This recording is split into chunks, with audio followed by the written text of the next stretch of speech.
Hello, I'm Avery or Hazel or Kylie. You can just pick one, I don't care. Hello, I am Lily. And I'm ready, depression. I'm ready, depression.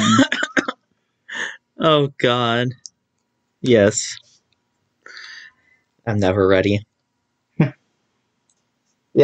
So hello and welcome to From the Closet. Today we are covering the SpongeBob SquarePants movie.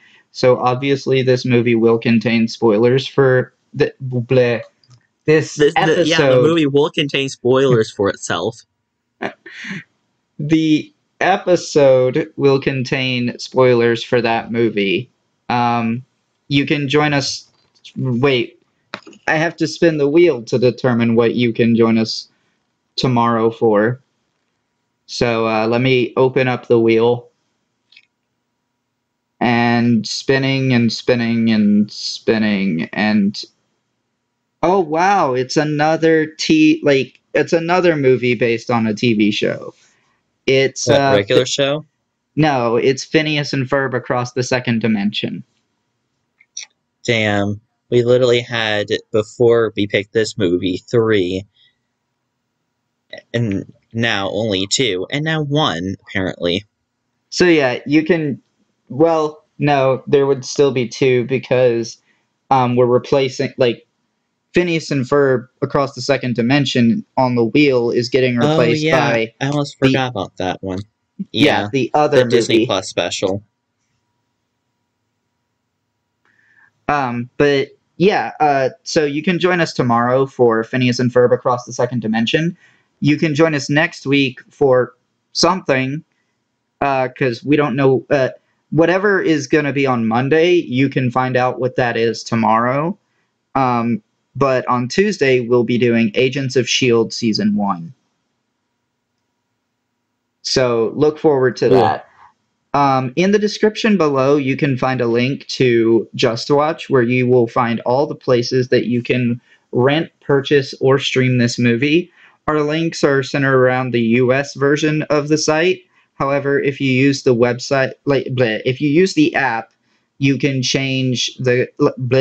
Good God, I am screwing this up.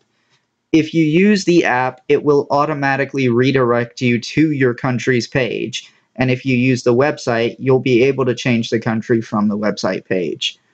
Also, in the description is a link to our Patreon where you can vote on future episodes of this show, as well as get access to episodes before they release, as well as access to episodes of our sister show, Off the Shelf, before they release. And that show is about books. Then also in the description is a link to Anchor.fm, which contains links to every platform this podcast is on, as well as our Instagram and Twitter, where you can get notified whenever we release a new episode. That should cover everything. Let's get into this movie now. Spoilers ahead. Bye. Spoilers Non. ahoy. Yeah, good God. Spoilers ahoy. Bye non spoiler people. Alright. This movie is okay. How do I put this? This movie is goofy. It's it's one of those movies where it's full of jokes and not all of the jokes land, but a good chunk of them do. And it's just Yeah. it's just so goofy enough that you can't help but love it anyway, despite some of the humor that doesn't work. Look, if you're watching this movie seriously, you're doing it wrong. Yeah, it makes it a really weird movie to critique. And people But we're gonna do have, so anyway. yeah. Um, and the way I see it, okay, for starters, I will make the complaint about humor, some of the humor that doesn't quite land. A lot of it is butts. Like, that's it, just butts. Oh yeah, Like, with Patrick's underwear. yeah, butts and underwear, those two things really. Uh, and then there was also okay, so there was that scene where Patrick just flies over everybody's heads completely naked. I'm pretty sure that would be illegal. Uh, Uh, very. I think it's called streaking. yeah. Well, there's a lot of other illegal shit going on in this movie, namely stealing from the royalty, and then also stealing trade secrets.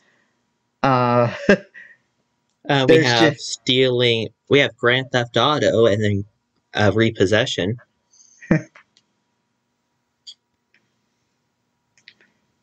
driving And I without don't a license. know. You don't need a license to drive a sandwich. Sure.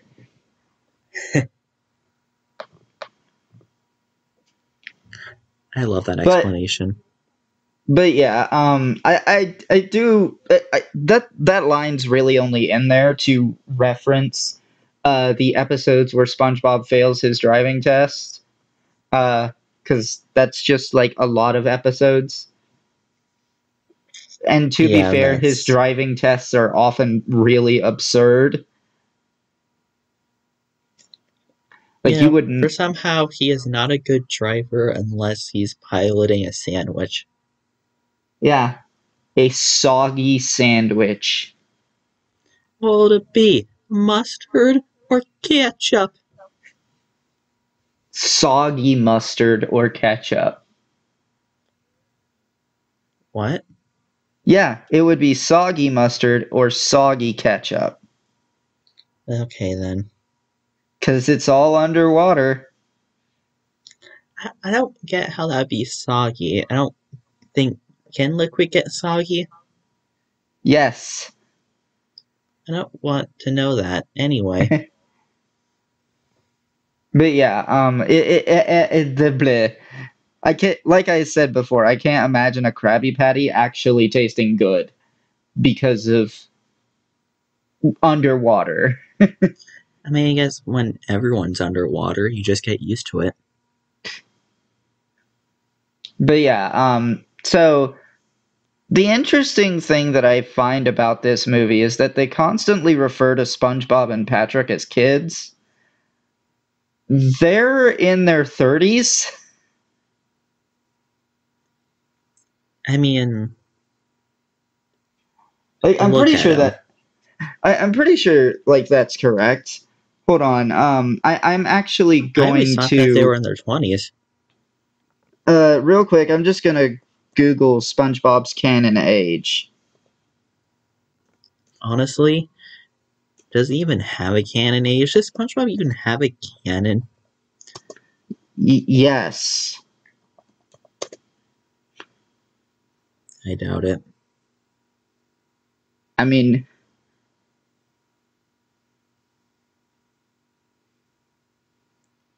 So, what do you find? hold on. Wait. No, okay, that's an episode set in the future. What is it? The Chrome episode? I have no idea. Hmm. Everything is made out Okay, of Chrome. SpongeBob is 32 and Patrick is Huh. 34.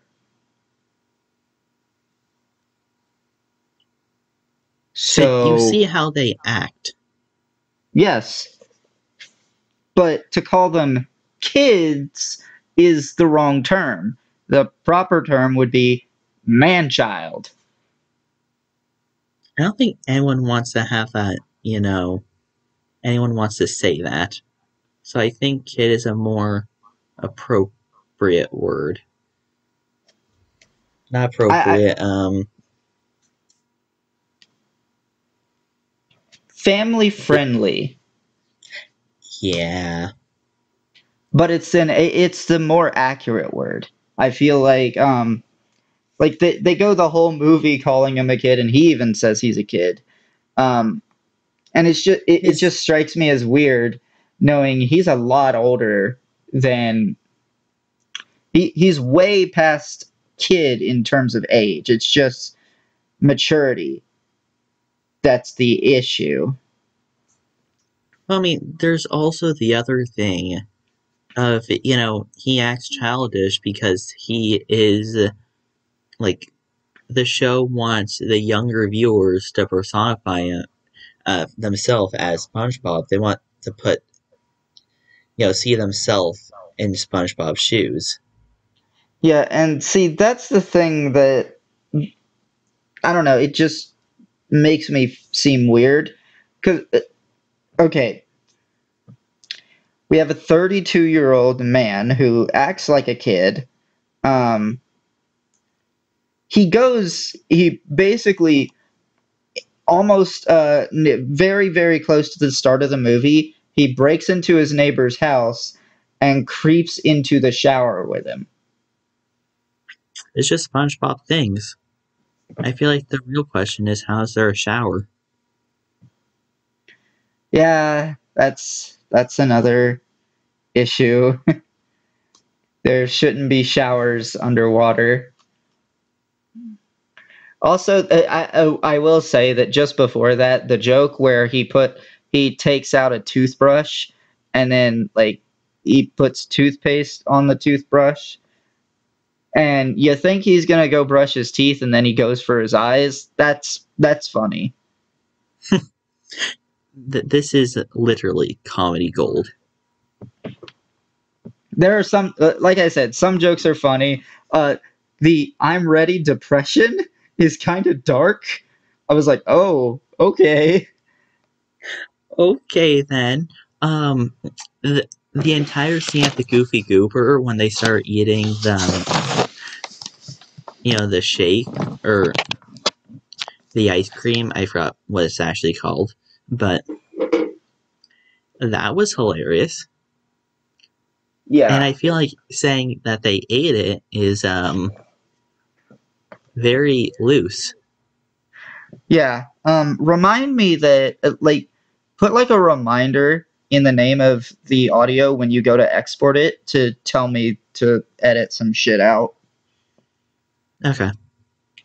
But anyway, regardless, I think like I said, some of this humor lands. I really like everything to do with Mindy, but for some reason, I don't feel like she was ever referenced in the show prior to this movie. If she No, was, I'm probably just tripping.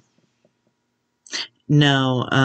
In fact, there's an entire theory about how the characters in this movie, Mindy and the King, are just actors for this movie. This No, I in swear to God, universe, Neptune. this is a movie. No, like Neptune absolutely is in the show. Yeah, but he's never shown like this. This is the only time he looks like this. That can't be right. No, he got a different appearance. Um, I I literally only remember him looking like this, and even in the episode where like there was that whole thing about Triton, he looked like this.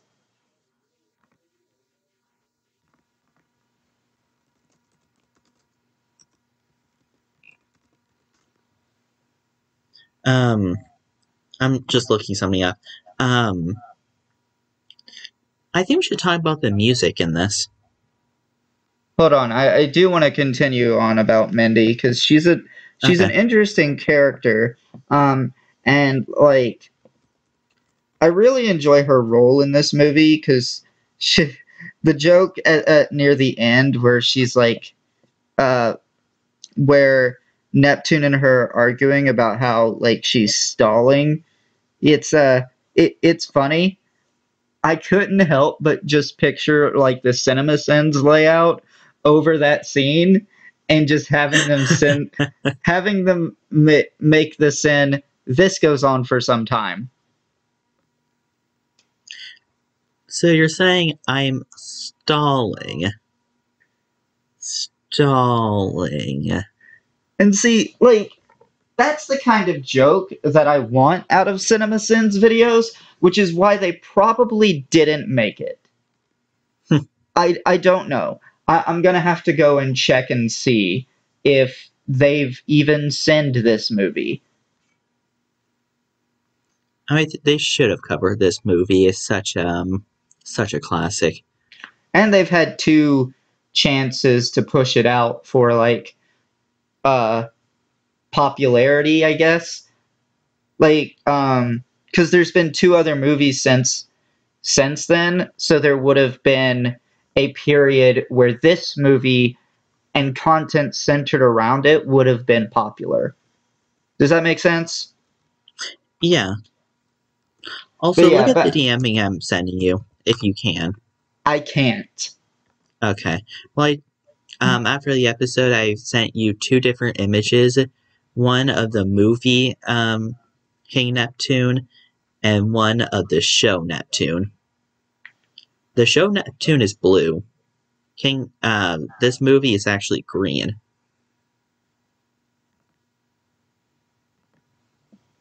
That okay, but yeah, regarding Mindy, I don't think she deserves an entire subreddit dedicated to hating on her. I'm sorry, wait. There's an entire subject dedicated on hating Mindy? Yeah, it's called This r is new slash to me. fuck. It's called r slash fuck Mindy. I mean, there's r/fuck Nintendo. This is a see. I was going for a joke, and clearly you're not getting it because I don't know how you don't know about this already. But there's an NPC in Pokemon named Mindy who trades you a Pokemon that evolves by trade. I can't remember what it was. Oh, I mean, And I knew that, all of the Pokemon trades have what, the stone that prevents you from evolving. no, I it's just just didn't, the why one. would,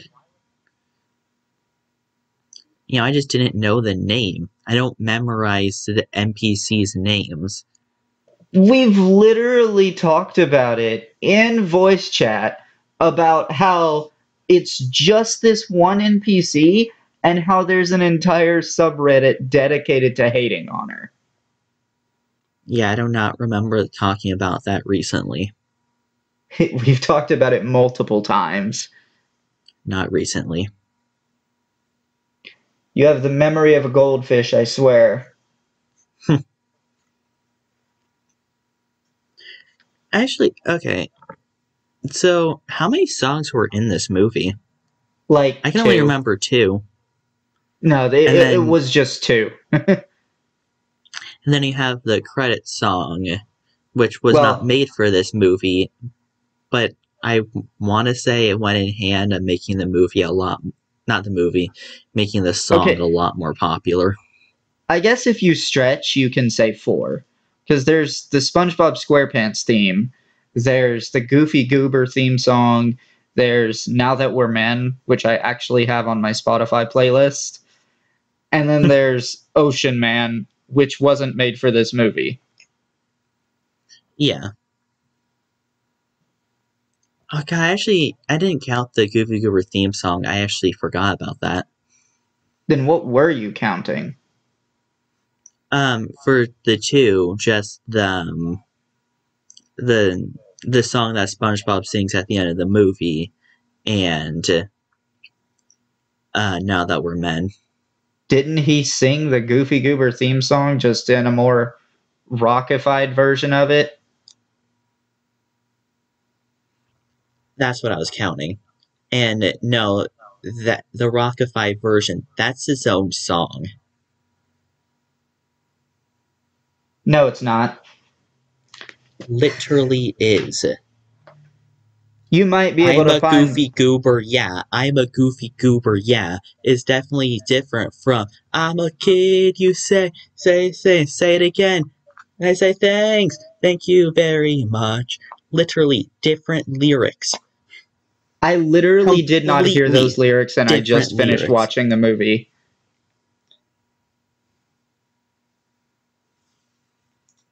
It's the rock song where SpongeBob turned everyone back. Yeah, I had just Completely different. I don't know. I just watched the movie and I just remember it being a rock version of the Goopy Goober theme song, and nothing else was different about I it. swear we're gonna have after this we're gonna have to listen to that again. No, because I'm just gonna go to bed. Damn. Still, actually, I really loved the song at the end. I don't know why. It just it just rocks. Wow, fun pun. One of the other jokes that really landed for me was Hmm. after they managed to get through this pit full of monsters, uh, SpongeBob says like something like, "Oh, we got through the pit of the horrifying monster creatures," and they're all just they all just like get upset and walk away, and he's like, "Oh, not you guys! You guys are awesome! Hideous, disgusting monsters." That's what it was. Just yeah, uh, this movie. Dennis. Dennis was interesting, and then there's like the whole thing with Shell City, which turns out is a gift shop. Um, I don't so know. I've heard and this wasn't even like a plot twist. Okay, there is something I've noticed. Why does this movie almost feels like it's paced like the Odyssey? well, because it is, there's a lot of Odyssey parallels. That's what yeah, I was going to talk to you about the Because Odyssey parallels. like there was the Bag of Winds, there was the weird ice cream lady and the gigantic eel worm creature can be seen as like a Charybdis Scylla parallel. And then we have the Cyclops. Yeah, the Cyclops. Like, mm, you know what else we should mention? We should talk about. I really hope we're on the same subject. What else should we talk about? So we covered another movie that has the exact same plot as this movie. I want to talk about David Hasselhoff. Anyway, let's go with your idea Yeah. first. So you know what movie this is, right? We actually Um, discussed it in that episode, how it had the same plot as this movie. I'm gonna be honest. I remember. Was it like Sinbad or something? It was Sinbad. Wow, my memory's better than I thought it was. Yeah. So basically, in both movies, a character who basically everybody underestimates has to journey across the sea to retrieve an artifact to basically save someone from being executed. Like it's the Yeah, same in both Sinbad and this movie. I can't even remember what the artifact was in Sinbad anymore. Um, honestly, I don't really care to remember. So I think that one of the biggest, key points of our comparison is which one's better. It's this movie. yeah, it is this movie. Sorry, DreamWorks. You may have made dragons, but you don't always make good movies. Case in point, Shrek the Third and Sinbad. and definitely Sinbad. Um, so this movie is ridiculous. It wants you to know it's ridiculous. Literally, while SpongeBob and Patrick were dying, it cuts to a movie theater full of pirates. Which they kind of set up at the beginning of the movie. Um, Yeah. yeah, and the weird thing was like I saw this movie on TV like a bunch of times. I didn't know Hmm. until much later that it was actually a theatrical release. Oh yeah, I remember that. I was I wish I went to see this in theaters. Well, I mean, that might have been kind of hard. Hmm. Why is that? What year were you born again? 2003? Yeah, you would have been 1 years old. Shit. Actually, Uh, probably not even then, because your birthday's like right at the end of the year. So yeah. you'd have been less than 1 year old to go see So, this I movie mean, in theaters. if I did see it in theaters, I definitely wouldn't remember it. Yeah, I certainly didn't see it in theaters. Because, like I said, the first movie I saw in an actual theater was The Polar Express. Now, Damn, I'm sorry. I saw Finding Nemo at a drive-in, so there was that. Um, But drive-ins totally count. but yeah, I definitely, I don't know. I think I went and saw the second SpongeBob movie in theaters, but I don't remember fucking anything about it. Hmm. So, this movie, I think I was setting this up before. This movie is completely ridiculous, never to be taken serious ever. Case in point, just David Hasselhoff appears.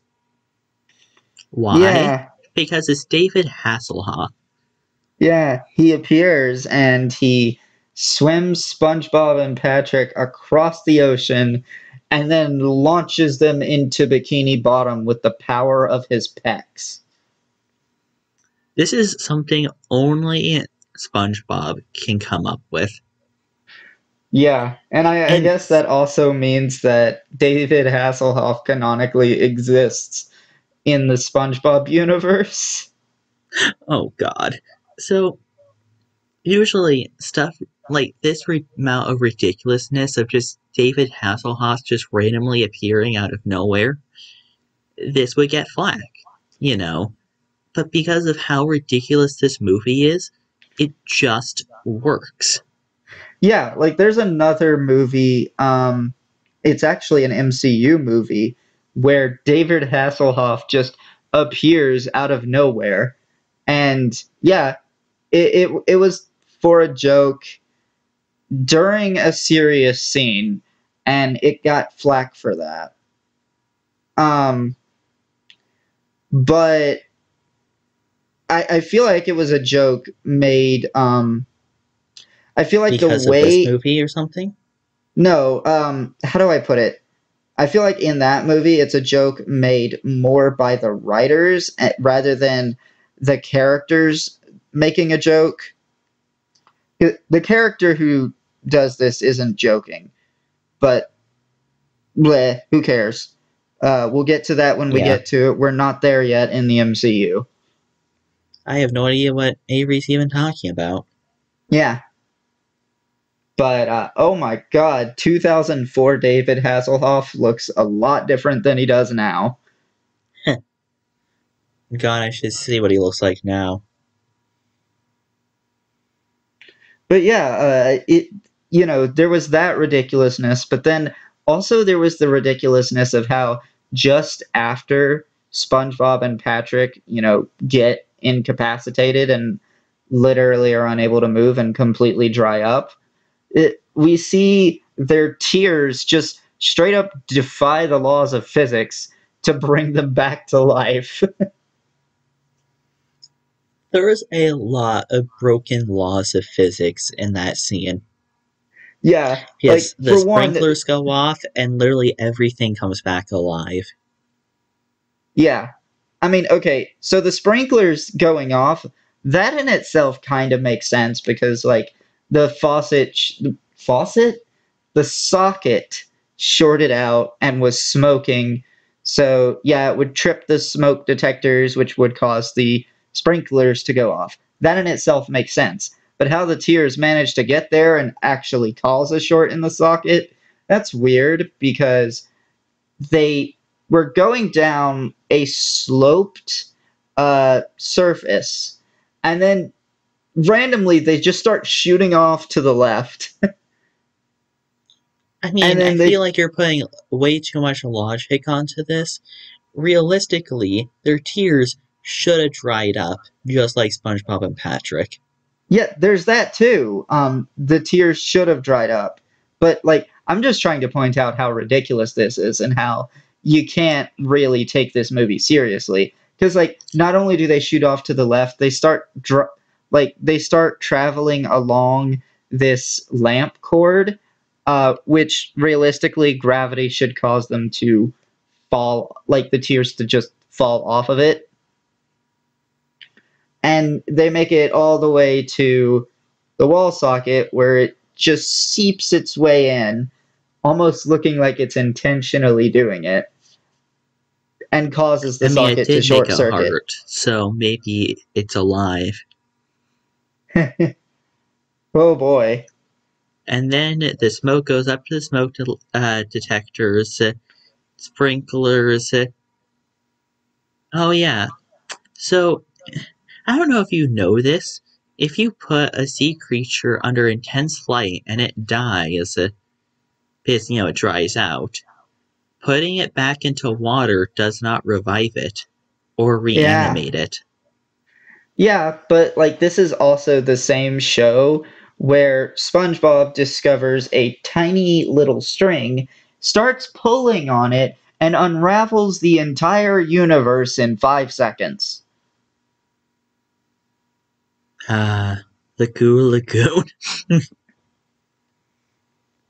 This this is a wacky movie. Yeah, it's whack, it's wild, um, and it actually has the charm that some of the early seasons of SpongeBob had. Um, And if I remember correctly, this was supposed to be SpongeBob's end. It was supposed to end on this movie. well, that's complicated because season 4 was being worked on at the same time as this movie. From what I've heard. Weird, because I've heard that Steven Hillenburg wanted this season to be the last. Like he wanted to end it on this movie. Well, from what I know, Steven Hillenburg was not involved with the season of the show that was being made at the same time as this movie. He was only involved with the movie. So I guess he wanted it to end, and Nickelodeon's like, no. Yeah, what if we just didn't do that? I'm sorry, could you just say, end our cash cow? No. Yeah, and I mean,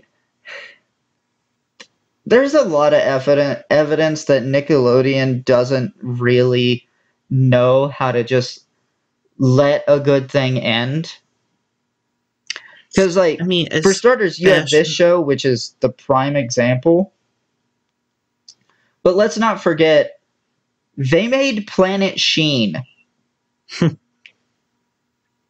and the new Fairly Odd Parents series. Oh god, I hate. But And what I then they hate also about made Sam and Cat.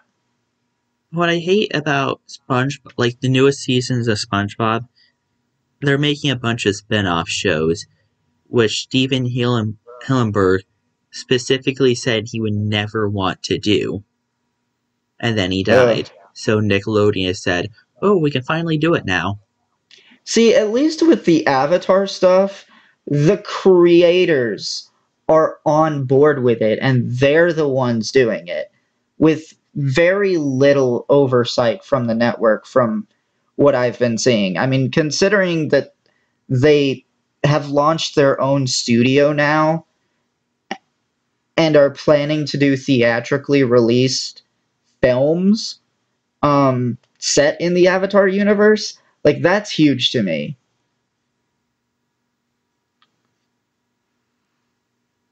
But Also, SpongeBob, at the end of this movie, I finally got the answer that's been plaguing me for my entire life. and It's what's that? Paramount, a Viacom company.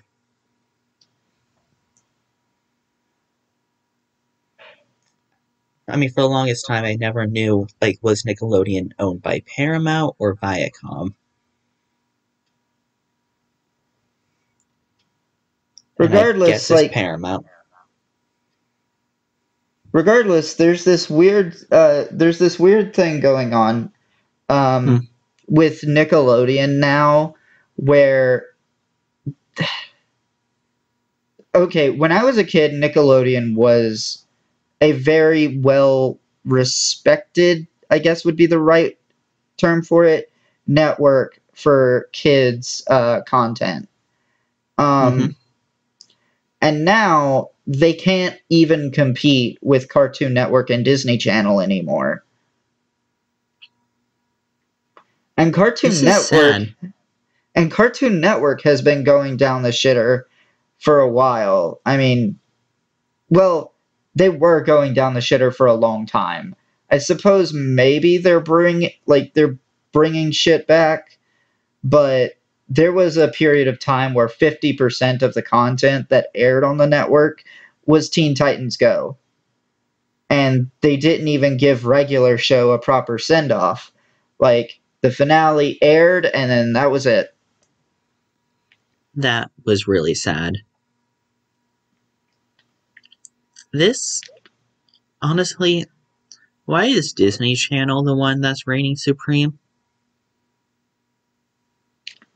I don't know, but it might have something to do with creators making just like independent creators making just banger content. Hmm. I guess independent's not the right word. Individual creators. There we go. Yeah. Individual's the better word. Oh my Um, god. But there's just such a trash series on the Disney Channel, or I think Disney XD, where they basically just take YouTube videos, they do some censoring and whatnot, put in like this nice compilation, and they just put it straight up on YouTube. And they're like gaming YouTubers too, so like oh, you mean straight Jacksepticeye, on? You mean DanTDM, straight on to TV? basically. Obviously, they Yeah, have heavy amounts of editing to said videos, but yeah, that's it. yeah. That sounds like a Disney XD thing. Um, I oh, what was it? Ready Player or something? No, that's the movie. I Anyway, don't know, but regardless, it's weird to me that like, di- see, the sad thing is Nickelodeon fucked up. And they fucked up bad. They, I just uh, where did they fuck up? First they were good, and then I don't really know where the first fuck up was. well, the first fuck up was Dan Schneider. Because Dan Schneider was behind a lot of the most popular Nickelodeon shows. He was behind Drake and Josh. He was behind iCarly, Victorious, Sam and Cat. I think he was behind Zoe 101. And also, apparently, he was behind Good Burger. Huh. Um, yeah, that was a surprise to me when I found out later after we'd already covered it.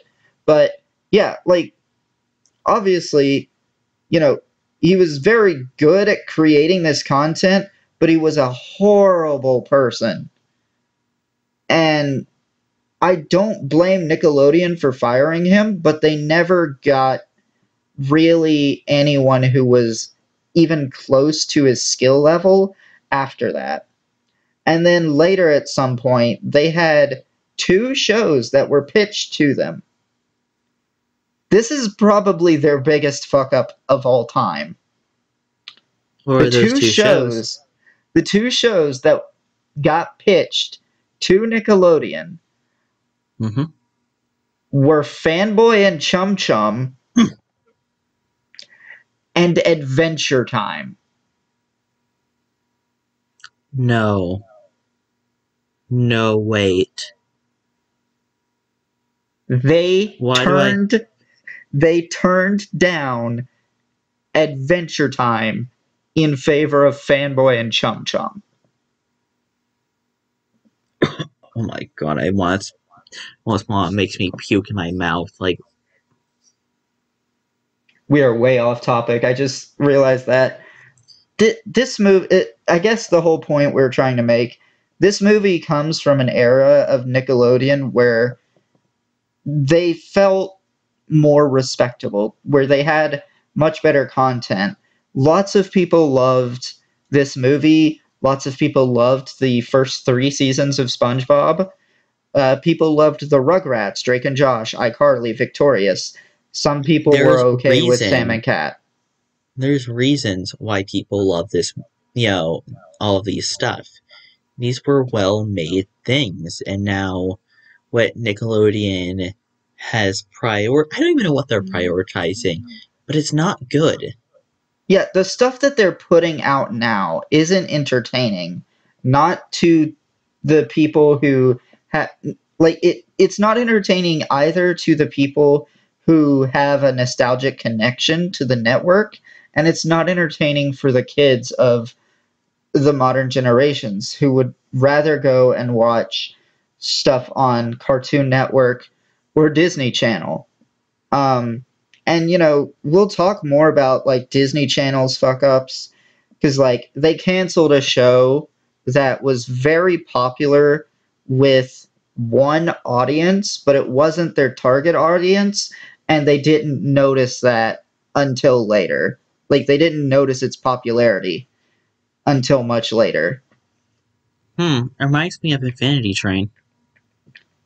Infinity Train is just Warner Brothers being Warner Brothers. Well, that's actually kind of why they apparently there was not a child entry point, but that's not the target audience. The target audience was young adult.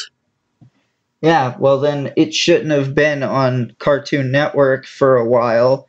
And then they moved it to HBO Max, which is Which where it almost should have saved been. it. Yeah, it's where it Almost. should have been. Um, but then, like, I don't get their whole their whole child entry point complaint if it's an HBO Max exclusive, because who cares? I don't think anyone got that argument. Yeah, So but yeah, case in point, this movie comes from an era where Nickelodeon, what do you say, ran supreme? At least, no, I wouldn't. at the Um, very least, very close, tight to the competition. Yeah, I would say that they were above Cartoon Network, but were they above Disney Channel during the Hmm, height of Phineas and Ferb? good point. Probably. No, I'd say they were probably on par. They were neck and neck. And That this, I, I think we should go back to the movie, before we end up because I mean the characters in this movie are so good to their TV show counterpart. Every new character is good. Um, I can't like obviously there's flaws, but I don't know. This also is a I feel pretty like solid movie. Plankton. I feel like you'd have to Um, I kind of want to go through the first 3 seasons of SpongeBob and see if there were actually 25 times where Plankton tried to steal the formula, and if this was truly the 26th time. Probably not. Though I don't know how he has like all of these plans ready and then just forgot about the letter Z. And completely forgot what the contents of the plan were, too. Yeah. Like who made I mean actually you could convince me that Karen made all those plans. Uh, that name didn't age well. Oh, it really didn't. Because, like, if either one of them is the Karen, it's very clearly Plankton. It is. God, Karen is underutilized, actually. Also, just, the fact that Mr. Krabs opens up a second restaurant right next door to the original that has the exact same stuff on the menu. Krusty Krab is Starbucks. God damn it. I mean, yeah. I mean, like, I can kind of see it if you're just, like, getting so many customers that you don't have room. That makes sense to me. But the thing that keeps coming to my brain is, like, if the Krusty Krab is so great, why isn't there a Krusty Krab too? Oh my god, Avery. Well, now there is. Yeah. Someone tried to actually say to me, if Tangled is so great, why isn't there a Tangled sequel? Because that would probably be a direct to DVD and suck. Well, there's that, but like it was in an argument about like Tangled versus Frozen, but Ugh. you see the problem though, right? There is a sequel. Yeah. It and we've covered it, and it's Mhm. pretty good. Not as good as Tangled, but hey, none of us are. Wow. That's such a. That's an interesting way of looking at it. But yeah, I do enjoy this movie. Hell, Sandy's even in it, which was kind of a surprise. Hmm. Sandy, Mrs. Puff. I feel like, for a theatrical release, maybe you try to include as many characters as possible. Because, like, there's Larry. Interestingly, Mermaid Man and Barnacle Boy are not in this movie. Yeah, I guess they just have better things that they want to do. But for the most part, most of the characters have at least been shown. You have Sandy, most of the Mrs. main Puff. fish. Yeah, Mrs. Puff, Larry the Lobster. I can't really I'm think of any other major I'm pretty sure. characters that. I mean, maybe Mr. Crab's daughter is there in somewhere. I can't Oh, yeah, remember, but that just sounds right. Pearl. Pearl is there, yes. Okay, I couldn't remember. Yeah, On all fronts, for a theoretical release, this is theatrical. a really, yeah, this is a really solid movie Yeah. of a show that was never meant to be taken seriously in the first place. Something interesting, until rewatching this movie, I had completely forgotten that SpongeBob's alarm clock had a foghorn sound effect. Hmm. Like, I'd completely forgotten that. Oh yeah, we not even touched the beginning of this movie on how just I don't even know where to start with that dream sequence. I mean, it's just a dream sequence. I don't really know what to say. Um, I don't know, it was actually kind of funny. yeah. I also really love the bar scene. Hmm. I just found that one really funny, and how they have to I go and don't steal the think we don't key. know how to weed them out. Yeah, and they also like they go and they have to steal the key, um, which part of me feels like the Battle for Muni was referencing this movie, Hmm. where like a fight breaks out between in the Battle for Muni, a fight breaks out between Rubariat and Fool Duke, and in the commotion, like they manage to escape and everything, and then suddenly there's the reveal: Fool Duke has the key. And in this movie, a fight breaks out, SpongeBob and Patrick get out, and then Patrick has the key somehow. So Avery, when did you say that that this movie was in theaters? 2004. Star vs. the Forces of Evil is a 2015 series. Yeah, and Oh wait, Star vs. the Forces of Evil referenced this. yeah, that's what I'm saying. Okay, sorry. My mind thought the opposite. I was like, Avery, what? I'm not an idiot. Yeah, that makes much more sense. And something I never really thought about when I watched the Battle for Muni. Yeah, I never thought about it either because, like, frankly, I I didn't remember that this fight breaks out and then suddenly Patrick has the key with not really an explanation not really an explanation given, or there's no scene showing him getting the key. There doesn't need to be, but it's just a Honestly, that's this movie. It's a lot of things happen without any explanation, and we just go with it. yeah, like, Patrick and then has like heels. oh, but yeah, like also the fact that Patrick has a butt at all is weird. Huh. Same for SpongeBob. I mean, I don't really want Patrick to I mean Patrick having a mouth is weird in how he eats. Because really, he should be ejecting his entire stomach when he wants to eat a Krabby Patty.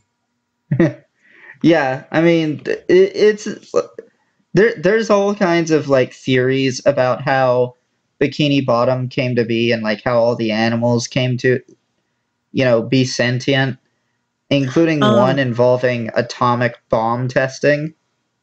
if I actually remember correctly, Stephen Hillenburg was a marine biologist. I was more referring to like a canonical explanation as to how the Yeah, uh, the fish becomes sentient. I'm just pointing that out. Like the Goo Lagoon does have a logical explanation. How there's water in water. But regardless, I think that should probably just about do it for this movie.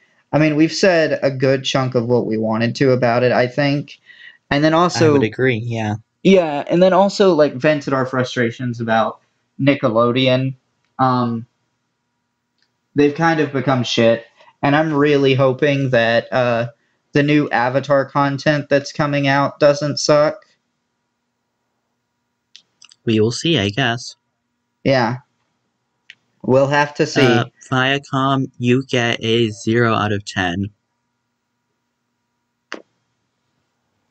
but But for yeah, our let's. actual ratings on this movie, I'll leave to Yeah, you for the critics.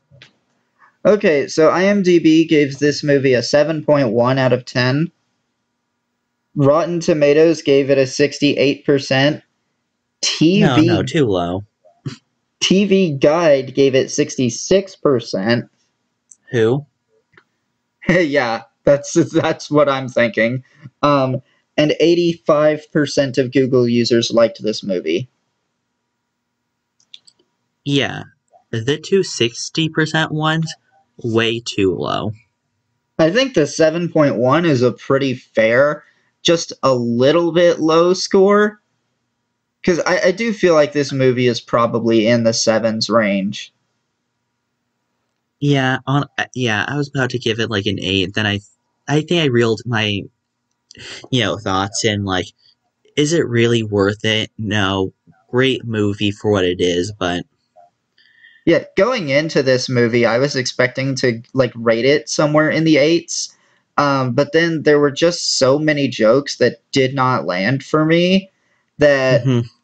I started more considering a seven rating somewhere in the So I sevens. definitely want to give it a high 7. And I have to give it the meme number. God damn it. This movie, in fact, has too much water. You have to say the score. Yes, it's 7.8. Yeah, I think I'm gonna give this movie a 7.4. Perfectly All right. reasonable. And with that, Yeah, and with that, you can join us tomorrow for Phineas and Ferb Across the Second Dimension. Lily and I will be recording that tomorrow, so fun. okay, that's kind of weird that we're having two TV movie specials back to back. Imagine if Yep, tomorrow we spin the wheel and it lands on regular movie. I'll find the nearest table to flip. You will not flip a table. I'll flip a table after the podcast. No, you won't. Make me. But anyway, you can join us tomorrow for Phineas and Ferb Across the Second Dimension, and next week you can join us for something that you can find out about tomorrow and Agents of S.H.I.E.L.D. Season 1. But with all that being said, I've been Avery, that's been Lily, and you understand,